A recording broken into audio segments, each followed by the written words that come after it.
what's in the box.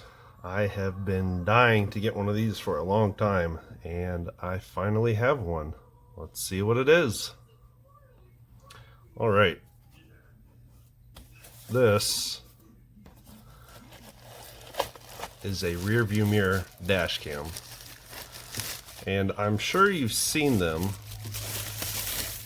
This is the first time I've seen one in person. So essentially what this does is replaces your analog rear view mirror with a camera right here that ends up being displayed up here, which to me is pretty awesome because then you don't have to worry about adjusting it for each person. You don't have to worry about kids getting in the way, or if you have a ton of stuff in the back piling up and blocking your view, you still don't have to worry about it because the camera's outside. And it gives you a wider field of view, so kind of helps get rid of those blind spots. And this one is touchscreen, so I'm super excited about this. And it still comes with the front-facing dash cam, and this one is adjustable like this. It's got a really nice feel to it. The frame is aluminum, and it looks like it has built-in speakers. Or is that the microphone right there? All right.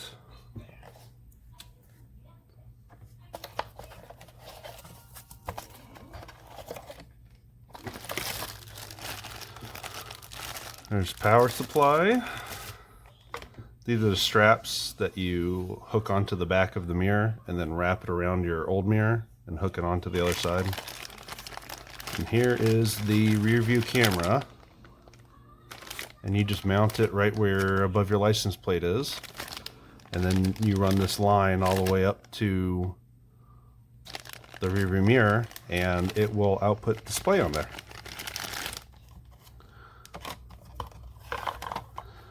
Comes with a nice little 32 gig.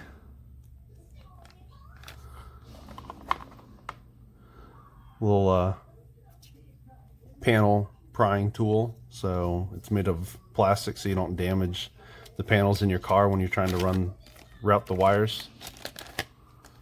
Awesome. Fancy little customer support card. And the instructions. All right, I am going to set this up and I will show you guys how it looks. All right, so I have it set up. Been driving around with it for a little bit. Ran the wiring around through there, and then I ran power down here.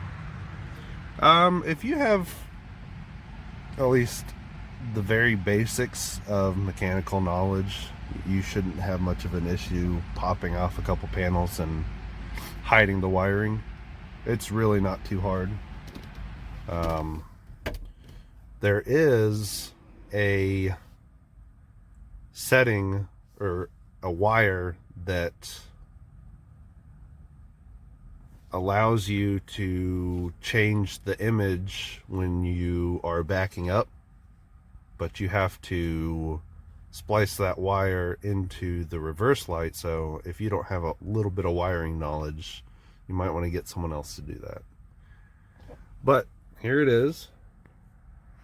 When the screen's not on, it actually functions as a regular mirror, not a single issue. There's the front camera, and puts out a pretty good image, and it's adjustable, so I didn't have any issues with that. Switch right here, turns on the screen. So for some reason it's showing up a little blurry. There we go. So that's it right there. It almost feels like you're just looking into your rearview mirror.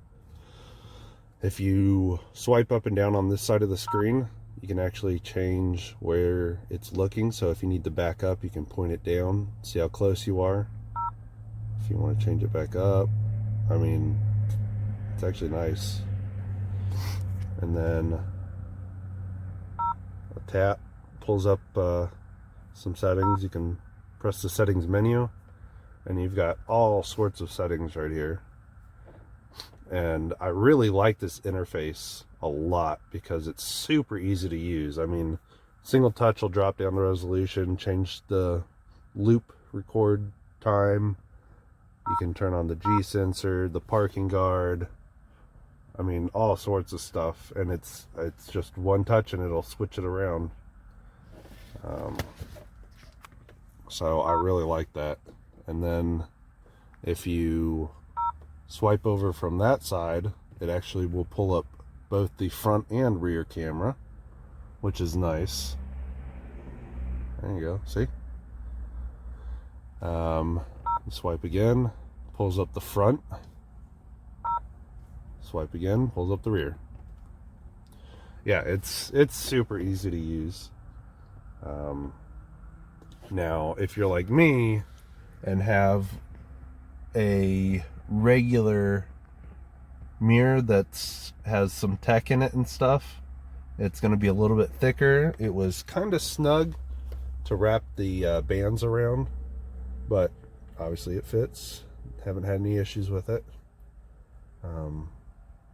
Haven't had any issues with recording or anything. Yeah, I mean, I haven't been able to test out any other ones yet, but this one was a little bit on the higher end price wise. But as far as I could tell, it was pretty worth it. It's a full screen. Some of them you'll get them where they cut off like a straight line on both sides and you miss out on a lot. Some of them will only be a little square, so I definitely like this one. I will say, if you plan on touching the mirror a lot, keep a little microfiber cloth in your car because it definitely will leave some smudges. So I think the only downside that I have is that little dot right there is the camera. I put mine up top so that it feels more like an actual rear view mirror. It looks like they want you to kind of keep it down lower, but then you can't see over cars as well. So I'm not going to be using the reverse function on it. It's not going to bother me too much. But it is not the greatest with glare. I will tell you that. When the sun hits it, it puts a bit of a bright spot on it. And I don't know if that's going to be all of them or just this one. But other than that, I'm really liking it. It's nice to not have to worry about what's in your car blocking your view, and you can actually see way farther out to the side than like even my side view mirrors can. So yeah, I'm definitely glad I got this. This is pretty cool.